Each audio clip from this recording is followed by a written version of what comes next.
오늘 장 랭킹5로 이어가겠습니다. 오늘 다뤄볼 이야기가 정말 많은데요. 빠르게 두 분 모셔보도록 할게요. 유스탁 유창희 대표, IBK 투자증권 영업부 박근영 부장과 함께합니다. 안녕하세요. 안녕하십니까. 안녕하십니까. 네. 지금 12시 후반쯤부터 해서 지수가 낙폭을 많이 줄여가고 있습니다. 코스피 지수도 약보합권 2,706선 지나가고 있고요. 코스닥 지수는 772선 지나갑니다. 지금 코스피가 거의 보합권까지 올라왔거든요. 과연 이번 한 주 경계감이라는 말을 정말 많이 들어가면서 보냈었는데 어떻게 마무리가 될까? 그 부분도 궁금해집니다. 자, 우리가 지금 아무래도 잭슨홀이 또 열리다 보니까 거기에 대한 경계감이 짙고 세계 이목이 파월의 입에 또 몰려있는 상황입니다. 자, 그렇다면 여기서 이제 파월 의장의 발언이 굉장히 중요한데 먼저 박근영 부장님, 금리 B컷에 대한 신호가 나올 것인지, 폭과 속도에 대해서 확언을 할 것인가 이 부분에 대해서 좀 많이들 궁금해하고 있는 상황이잖아요. 만약에 그렇게 된다면 이제 예상 시나리오를 우리가 그려봐야 될 텐데 B컷에 대한 이야기가 나왔을 때 다음 주에 또 외국인들의 자금이 이탈한다 이런 또 우려까지 우리가 생각을 안 해볼 수가 없습니다. 어떻게 보세요? B컷 여부는 사실 알 수는 없습니다. 잭슨홀 미팅 관련된 파월 의장의 연설이 오늘 금요일 밤, 한국 시간으로는 밤인데 역시 다음 주 월요일 날 시장에 영향을, 국내 시장에 영향을 미칠 걸로 보이는데요. 개인적으로서는 그냥 기본적인 베이스 시나리오인 25bp 금리 인하가 가장 이상적이지 않을까 생각을 해보고, 최근 들어서 어제도 PMI 지표들이 쭉쭉 나오고 있습니다만 제조업 지표는 조금 좋지 않게 나왔지만 서비스업 지표는 굉장히 괜찮게 나왔거든요. 미국 시장의 여러 가지 산업을 좀 지켜본다면 제조업 비중이 10%대밖에 안 됩니다. 대부분 다 서비스 업종이기 때문에 이 제조업 PMI가 조금 나쁘게 나온다 하더라도 서비스업 지표가 상당히 좋게 나오고 있어서 경기에 대한 압박은 상당히 완화되고 좀 안정을 찾는 것 같습니다. 그런 과정에서 고용 지표, 그러니까 인플레이션 관련된 부분들이 페드 위원들의 언급들이 굉장히 줄어들고 있는 상황이고, 고용 지표에 대한 언급들이 많이 나타나고 있어서 결국은 주간 실업률 청구 수당 건수라든지 결국 고용 지표에 지금 지표가 달려 있는데, 말씀드렸듯이 서비스업 지표가 그렇게 나쁘지 않아서 고용 지표가 조금 잘 나오기보다는 약간 슬로우하게 다운되고는 있지만 그래도 경기 침체를 논할 정도는 아니라는 거죠. 데이터 의존적인 페드의 위원들의 입장에서는 결국은 이번에 50bp를 B컷을 하게 된 때는 상당히 좀 부담스러울 가능성이 높다고 볼 수 있겠고, 그래서 9월 달에 금리 인하 이전에 한 번 더 데이터가 나오겠지만 역시 고용 지표에 굉장히 집중이 될 가능성이 높습니다. 그래서 아마 기본적으로 가장 베스트 시나리오는 파월 의장이 이번에 금리 인하를 하되, 이번에 금리 인하는 경기에 큰 문제가 없는 상태에서 완만하게 지금은 빠지고 있는 경기에 대해서 보험적 성격의 금리 인하라고 평가를 해준다면 시장은 굉장히 환호를 할 가능성이 높고요. 다만 금리 인하를 하면서 경기가 너무 불안하다, 경기가 불안해서 우리가 금리를 할 수밖에 없다, 이렇게 가면 경기 침체에 대한 공포가 이루어집니다. 그래서 과거에 금리 인하 시점에서 봤을 때 아주 극단적으로 시장의 방향성이 바뀐 것은 금리 인하 이후에 1년 내에 경기 침체가 오느냐, 이 부분이 시장의 방향성을 완전히 돌려놨다는 점에서 같은 금리 인하 하더라도 그 뒤에 경기 침체가 붙느냐 붙지 않느냐, 여기에 따라 시장의 방향성이 달라질 수 있다라고 결론을 내릴 수 있겠습니다. 네.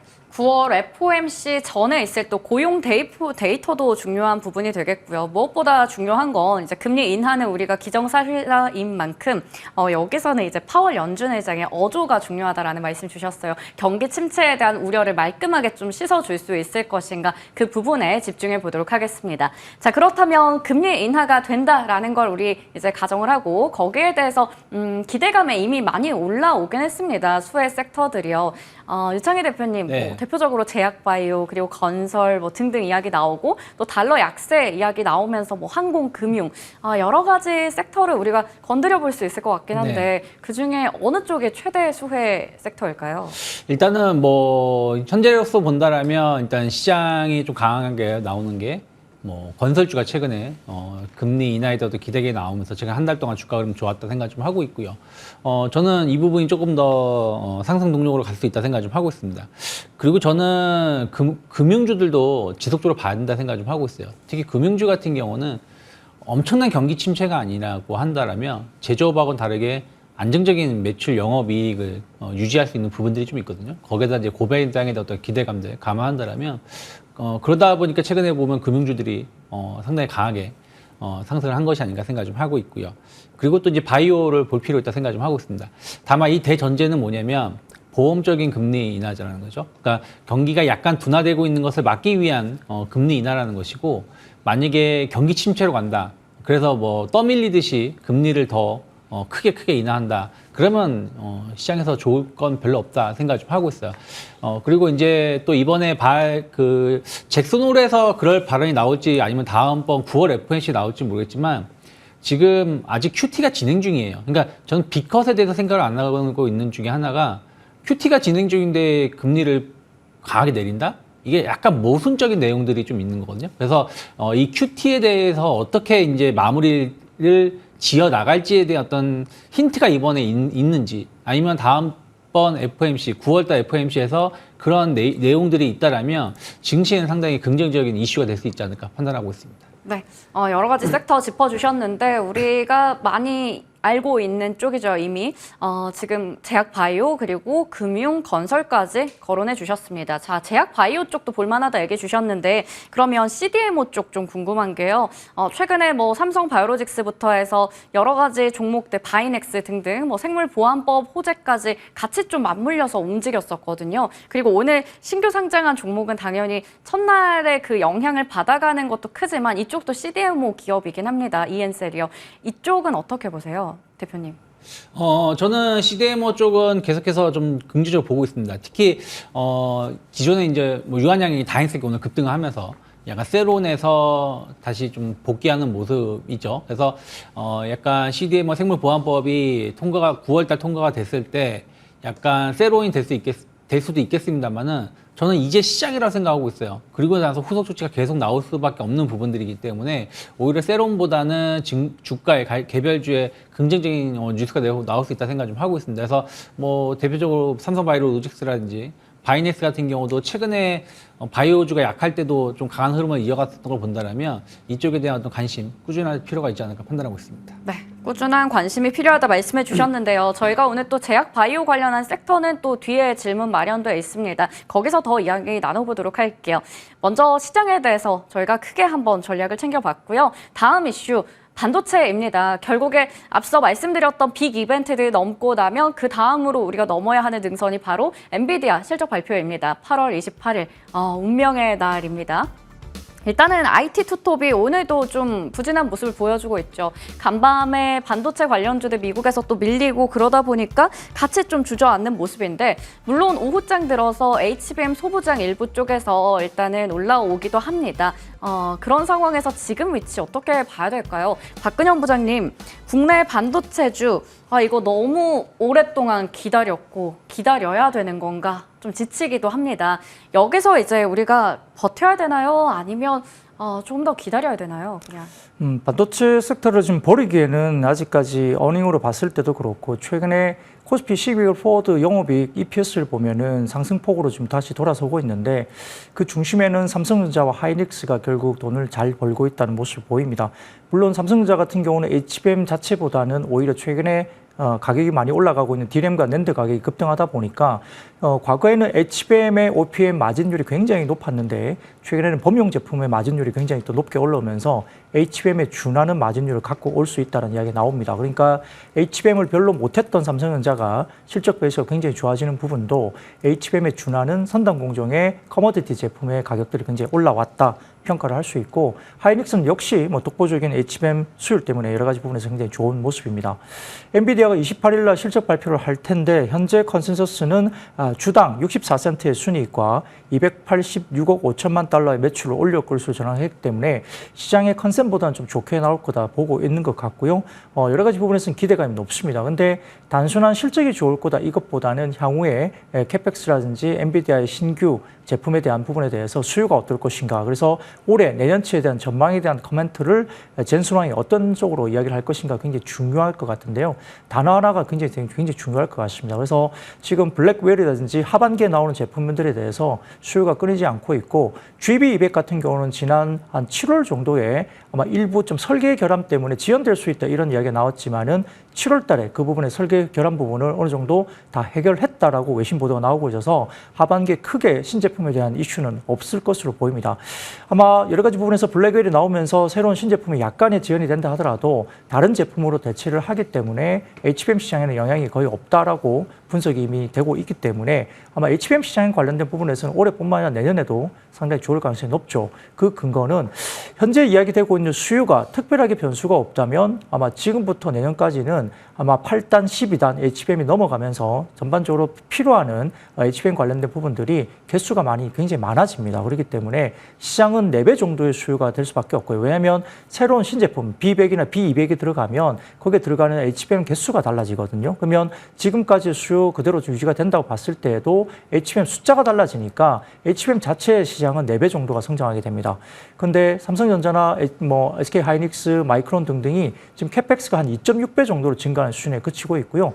더군다나 지금은 하이닉스만 콜을 통과했다고 볼 수 있겠지만은 HBM3, 8단, 12단 넘어가게 되면 그 수요가 삼성전자가 만약에 수요를 감당하지 못하게 되면 엔비디아 쪽에서는 굉장히 당혹스러운 상황이 됩니다. 왜냐하면 공급을 할 수 없기 때문이죠. 네. 그렇기 때문에 삼성전자 관련된 콜 테스트는 상당히 좀 통과 가능성이 그래서 높지 않느냐라고 이야기되는 거죠. 그래서 현재 수요를 봤을 때 내년 1분기 정도까지는 아마 삼성전자 제품이 들어가야 되는 걸로 시장은 수요에 대해서 공급을 해야 되는 걸로 확인하고 있기 때문에 삼성전자의 콜 테스트 통과 여부는 상당히 가능성이 높다라고 평가받는 거고, 그래서 HBM3 8단 관련된 부분들은 어느 정도 마무리가 될 거다. 근데 이제 직접적인 관건의 경쟁은 이제 HBM4라든지 다시 다른 제품이 들어갈 때 거기에 대해서 누가 좀 더 선점을 하냐 문제가 달려 있고요. 여기에 따라서 HBM 수요 관련된 그 반도체 쪽에 관련된 부분들은 크게 업황이라든지 이런 부분들 문제가 될 것 같지는 않다 부분이고, 다만 지금 삼성전자 등을 포함한 SK 하이닉스를 포함해서 지금 약간의 움직임들은 지금 투자 관련된 선단 공장 투자에 지금 나갔다 이렇게 이야기가 되고 있습니다. 평택 공장이라든지 일정 부분 그런 이야기들이 계속 나오고 있거든요. 그러면 최근에 커머디티 제품의 선단 공정 관련된 투자가 거의 전무했기 때문에 이런 부분들이 새롭게 시작이 되면 선단 공정 장비주들이 먼저 움직일 가능성이 높습니다. 최근에 예를 들면 유진테크라든지 원익 IPS, 주성 엔지니어링 이런 종목들이 좀 간간히 상당히 좀 많이 빠진 뒤에 상당히 좀 힘차게 올라오는 모습들도 그런 영향이 충분히 있다 볼 수 있겠고, 여전히 AI나 HBM이나 이런 쪽에 관련된 부분이 죽지 않았다는 것은 오늘 이수페타시스나 이런 종목들 관련해서 네. 상당히 긍정적인 모습이 나타난다. 그래서 업황과 관련된 부분에 대해서는 크게 아직은 걱정하지 말자라고 네. 말씀드리겠습니다. 네, 좋습니다. 엔비디아에 대해서 자세하게 얘기 주셨네요. 실적이 사실 우리가 좋을 건 이미 예상을 하고 있는데 정말 얼마나 더 좋게 나와야 지금 이 반도체주 지지부진한 걸 좀 끌어줄 수 있을까라는 그 부분에 대해서도 고민해 봐야 될 것 같고요. 그리고 향후에 캐펙스나 투자 관련해서 이 가이던스 좀 잘 나와야 될 것 같아요. 그러한 것들을 좀 주목하면서 기다려 보도록 하겠습니다. 여전히 HBM 쪽 업황은 건재하다라는 걸 말씀해 주셨는데, 그러면 유창희 대표님, 네. 여기서 이제 반도체가 반등을 한다면 앞서 박근영 부장님 말씀해 주셨던 HBM 쪽이 주도를 할까요? 아니면 시스템 쪽, 비메모리 어느 쪽이 주도를 할까요? 일단은 HBM 쪽이 주도할 수밖에 없다 생각 좀 하고 있어요. 그러니까 엔비디아 실적이 좋게 나왔다는 얘기는 엔비디아 HBM의 판매가 같이 늘어난 수밖에 없다라는 것이고, 이제 가이던스가 얼마나 더 좋게 나오는지가 중요하다 생각 좀 하고 있습니다. 그리고 레거시 반도체의 어떤 가격 상승도 사실은 HBM 판매가 잘 되기 때문에 레거시 반도체가 올라가는 겁니다. 사실은 지금 모바일, IT, 노트북 같은 IT 기기가 판매가 엄청 잘 되고 있느냐? 그건 아니거든요. 여기는 HBM이 들어가는 이 D램이라든지 이런 부분들이 많이 들어가다 보니까 같이 해서 가격이 상승하는 거라서 결국엔 HBM 관련된 종목군들을 보는 게 맞다 생각 좀 하고 있고요. 그리고 이제 캐펙스가 계속 투자가 확대가 되고 있는 부분들이 있기 때문에 전공 쪽으로 해서도 좀 관심 있게 봐야 된다고 생각하고 있어요. 근데 중요한 거는 과연 엔비디아 실적이 좋게 나와서 이게 주가가 과거의 논리대로 한 1월 달 작년 가을부터 올 여름까지 상승했었던 부분만큼 네. 계속 갈 수 있을 것인가? 그러니까 하이닉스가 다시 한번 빠르게 24만 원 회복할 수 있을 네. 것인가?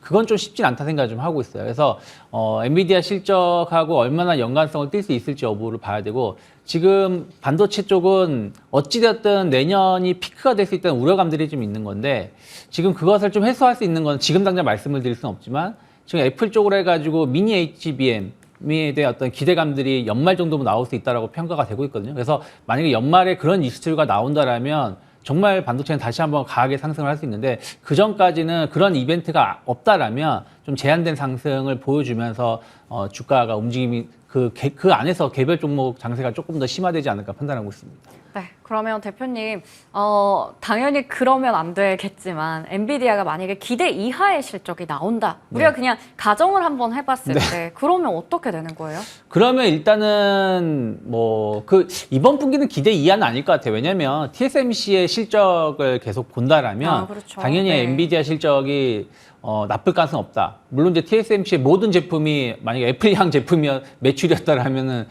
그게 아니겠습니다만은 그럴 가능성은 저는 없다고 보고 있는데 중요한 가이던스가 중요하지 않을까 생각 좀 하고 있어요. 만약에 가이던스가 시장 예상치보다 상당히 낮게 평가가 된다라면 그때는 아무래도 우리가 아까 제가 서두에 말씀드린 것처럼 아마 내년 상반기 이후에는 사이클이 조금 꼭지일 가능성이 우려감이 있다라는 부분들이 좀 앞당겨진다라면 주가에는 아무래도 좀 부정적인 영향을 줄 수밖에 없지 않을까 판단하고 있습니다. 네, 이렇게 엔비디아 실적과 관련해서 저희가 여러 가지 시나리오들 한번 예상해 봤습니다. 자, 반도체주 운명의 날 앞두고 저희 다음 주에도 전략 더 챙겨보도록 할게요. 다음 테마는 2차 전지입니다. 최근에 2차 전지가 그래도 반도체 쉬어갈 때 약간 그 자리를 메워가나 했었는데 또 이번에 악재가 터졌네요.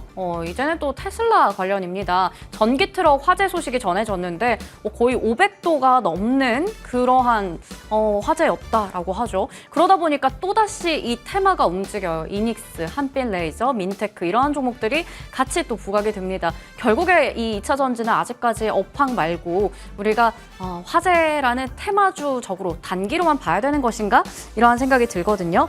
자, 박근영 부장님, 일단은 이미 2차 전지 좀 울고 있었는데 또 악재가 터졌습니다. 그러다 보니 화재 테마만 가고 이거 어떻게 봐야 돼요? 계속 트레이딩 관점에서 볼까요? 네, 양극재가 상당히 좀 굉장히 힘들게 가고 네. 있습니다. 최근에 기사가 나오다 보니까 좀 집중적으로 나오고 있는 게 화재 관련된 기사가 계속 좀 집중되고 있는데 내연기관차가 그러면 화재가 안 나느냐 또 그건 아니기 때문에 전기차가 좀 집중되고 있는 부분은 다소 조금은 아쉬운 부분이 분명히 있고 투자자들 입장에서는 왜 전기차 화재만 이렇게 집중적으로 기사를 다루느냐 이렇게 말씀을 할 수도 있습니다. 근데 아무래도 어찌됐건 기사가 좀 집중되고 있고 테슬라도 사이버트럭에서 불이 났네, 유럽 쪽에서 어디서 또 불이 나서 몇백 대가 탔네, 네. 이런 이야기가 나오다 보니까 좀 무서워지는 게 맞고 최근에 일부 저도 이제 헤지펀드나 매니저들 좀 만나서 식사를 같이 해보면 자, 그러면 이번에 벤츠 같은 경우도 중국의 배터리가 들어가서 만들어진 건데 그게 LFP가 아니고 NCM 3원계이거든요. 그러다 보니까 중국 관련된 배터리이기는 하지만 3원계 배터리가 들어갔는데 그러면 K 배터리가 좀 더 안정적이어서 반사 수익을 받을 것인가에 대한 질문을 해보면 그렇게 뷰를 가질 수도 있겠지만 전체적으로 기관 투자자든 어디든 간에 아마 업황에 대한 기본적인 생각들이 조금 더 부정적일 가능성이 높다. 그래서 단기적으로는 K 배터리의 반사 수혜보다는 전체적으로 조금은 피할 가능성이 좀 높지 않느냐 그런 의견을 좀 줬습니다. 물론 일부 매니저들의 생각이긴 한데요. 그런 생각이 좀 있는 것 같고요. 더군다나 최근에 말씀드렸던 수요 부분에 봐도 약간 좀 아쉬운 부분이 분명히 있습니다. 그리고 테슬라 같은 경우는 지금 2분기 미국 지역의 판매량이 점유율이 50% 이하로 테슬라가 좀 줄고 있어요. 아마 사상 최초로 점유율이 미국 시장에서 50% 이하로 내려갔거든요. 오히려 이제 GM이나 포드가 좀 약진을 했는데 다만 포드나 GM 등도 대부분 보면 전기차 관련된 프로젝트를 좀 지연시키고 있습니다. 아무래도 수요가 좀 이슈가 좀 있다 보니까 좀 더 지연이 되고 있는 것 같고 다만 좀 고무적인 것은 현대차, 기아가 미국 시장에서 전기차 점유율이 상당히 많이 올라왔다고 보였죠. 그래서 어제 그게 나왔는데 그 지표가 나오면서 어제는 조금 2차 전지 쪽이 좀 더 올라왔습니다. 그래서 양극재 부분은 기본적인 탄산 리튬이나 이런 부분들에 대한 가격들이 올라오지 못하고 계속 빠지고 있는 추세여서 상당히 좀 어려운 국면에 있고 상대적으로 셀 업체가 그래도 조금은 나았죠. 어제 같은 경우도 LG 엔솔이라든지 SK온 등이 아마 포드와 좀 협업을 더 하지 않겠느냐 네. 이런 이야기가 나오면서 어제는 좀 주가들이 좀 올라서 상대적으로는 양극재보다는 셀 쪽이 조금 더 나은 모습이었고 더군다나 PNT와 같은 장비 업체들 그러니까 이제 이런 전극 공정 관련된 장비 쪽은 수주 잔고 굉장히 좋게 나오고 있어서 실적단도 그렇고 그래서 그나마 PNT와 같은 일부 장비주들 그리고 전고체 관련된 CIS라든지 일부 종목들이 괜찮았죠. 그래서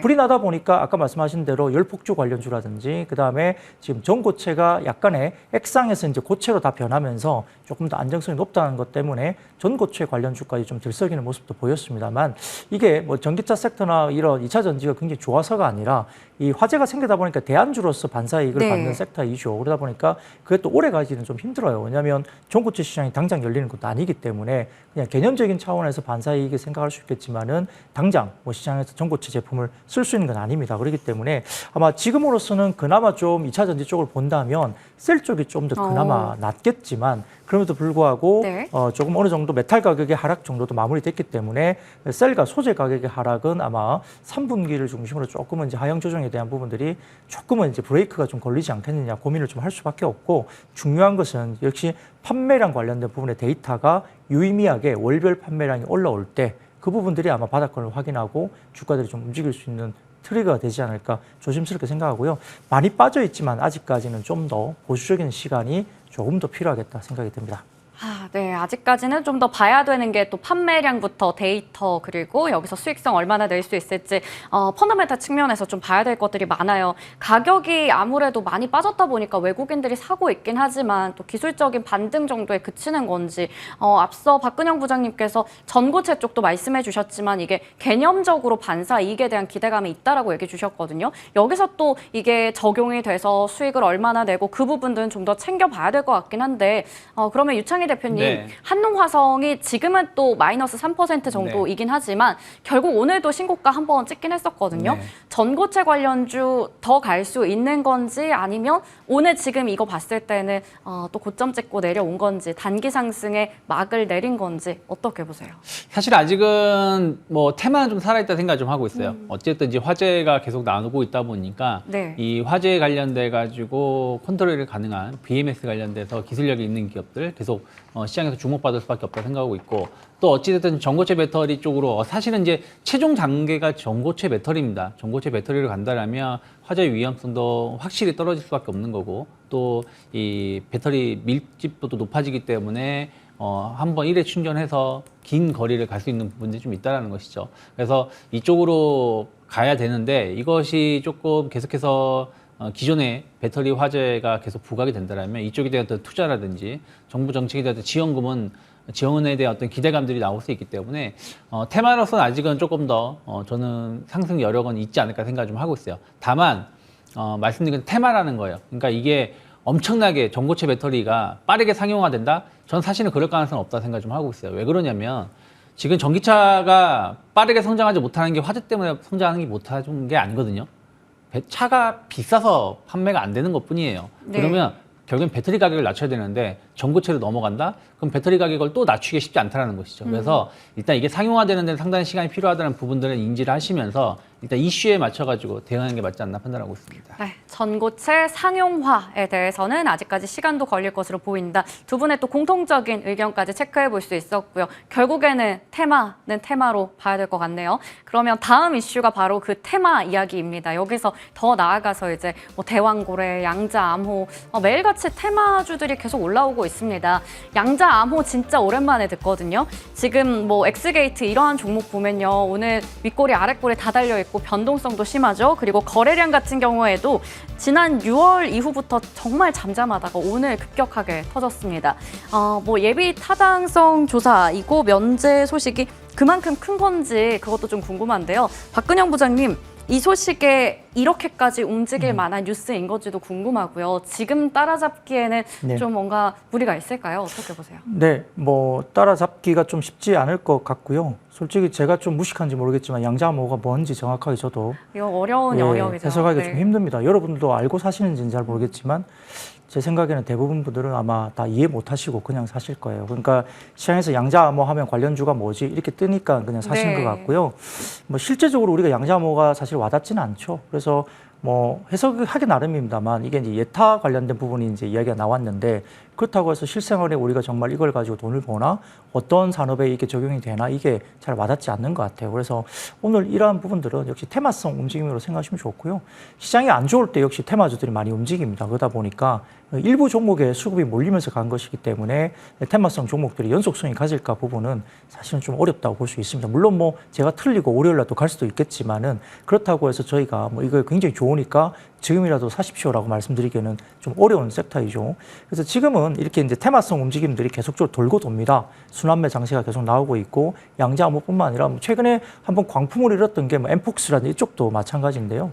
엠폭스가 한국에 지금 뭔가 나타났다 이야기는 없지 않습니까? 근데 네. 주가들은 움직여죠. 그러니까 그런 논리로 약간의 시장이 좀 어려울 때 테마성 움직임들이 계속 왔다 갔다 하면서 가는 것이라 연속성에 대한 부분들은 제 개인적으로는 조금은 어려울 가능성이 크다라고 평가하고 있습니다. 네. 그러면 이 양자 암호는 좀 따라잡기가 부담스러우니까 우리가 이제 조금 더 생각을 해서 또 테마주 장세니 다른 테마 한번 찾아보자. 양자 암호 이런 얘기 나오니까 보안 한번 미리 볼까? 이런 생각을 가지시는 분들도 계실 것 같아요. 부장님, 보안주를 지금 보면 선점하는 걸까요? 네. 보안주는 좀 그래도 와닿는 편이 있죠. 그런데 이제 보안 관련주들이 막 이렇게 급등하거나 이런 것들이 사실 최근에 잘 없긴 했어요. 네. 근데 AI 시대가 들어가면 역시 보안은 확실히 필요할 걸로 보입니다. 여러 가지 뭐 AI가 우리가 뭐 규제를 많이 하는 유럽 쪽도 있고 한데 그 규제를 왜 할까 생각해 보면 뭔가 어떤 부분을 뛰어넘는 AI의 기능들 그리고 AI를 통해서 결과물들이 우리가 좀 제어할 수 없는 뭔가가 또 나올 수도 있다는 점도 있기 때문에 아마 보안 관련된 시장은 여전히 굉장히 강력하고 어떤 부분이 필요하다는 것은 분명히 다 공감을 하실 것 같은데요.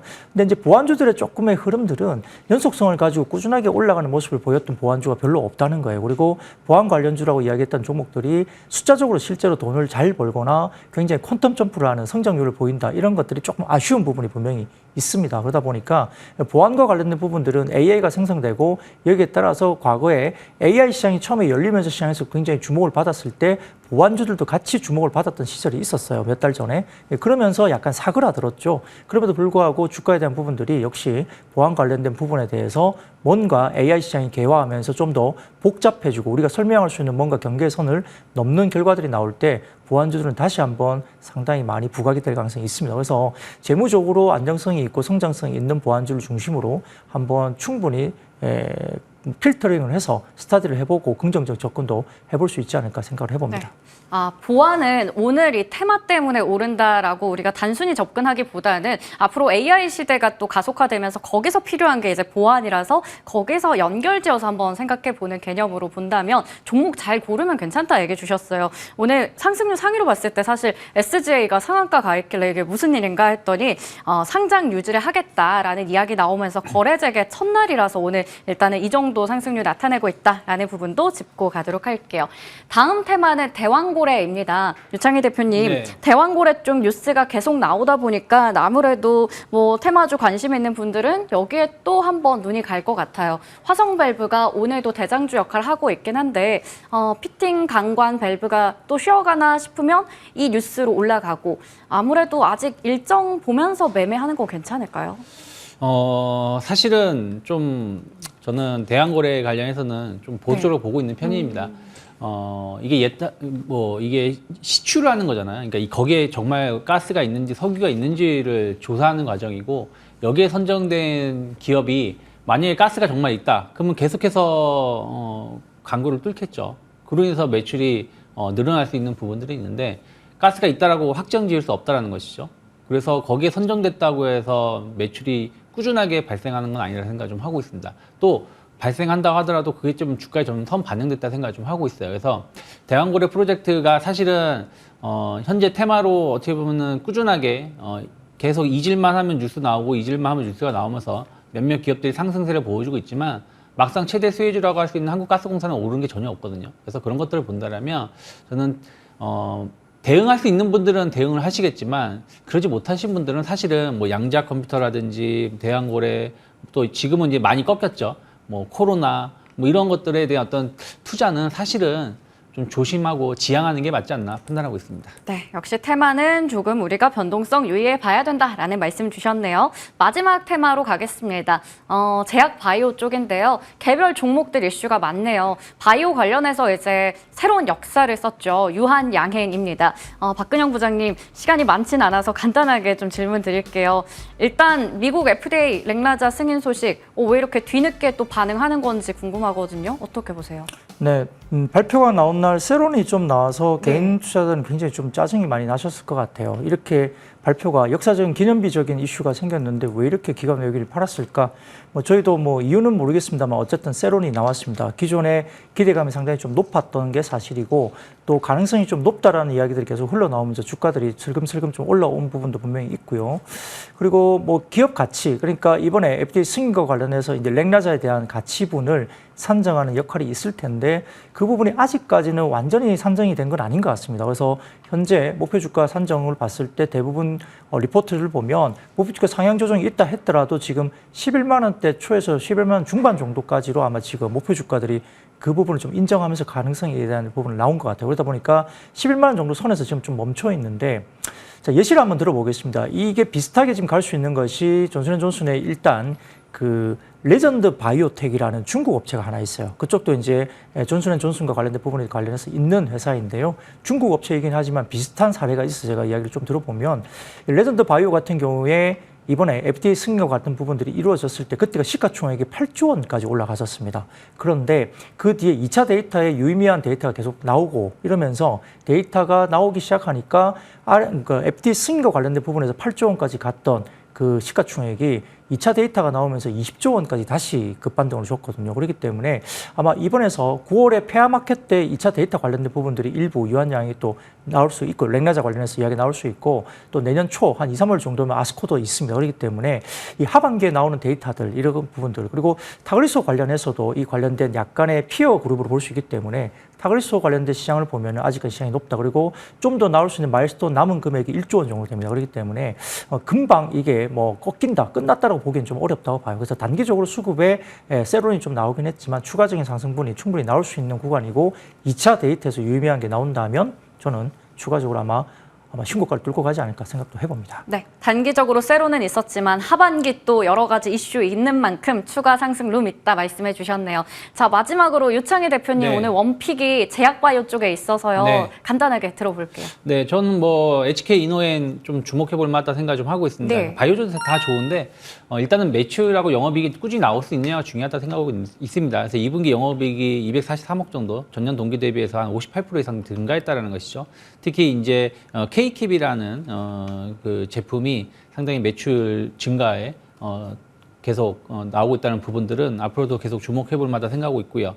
또 고혈압이나 당뇨 관련해서 전문 의약품 매출이 꾸준하게 나오고 있다는 것도 저는 계속해서 좀 지켜볼 수 있다 생각하고 있어요. 다만 주가는 지금 사실은 크게 반응하고 있지 않은데 이 회사가 지금 연간 영업이익이 1,000억 이상 나올 수 있다고 전 평가를 하고 있고 근데 시가총액이 1조라는 얘기는 크게 비싸진 않다 생각을 좀 하고 있습니다. 그런 것을 본다면 일단 저는 단기 목표가 한 47,000원 정도 열어놓고 있고요. 그리고 36,000원 정도가 크게 이탈하지 않는다면 전 충분히 분할 매수도 가능하지 않나 판단하고 있습니다. 네, 충분히 분할 매수도 가능한 종목으로 HK 이노엔 확인해 봤습니다. 목표 주가 47,000원, 손절가 36,000원 제시해 주셨네요. 오늘 두 분 말씀 여기까지 들을게요. 유스타 유창희 대표, IBK 투자증권 영업부 박근영 부장과 함께했습니다. 고맙습니다. 감사합니다.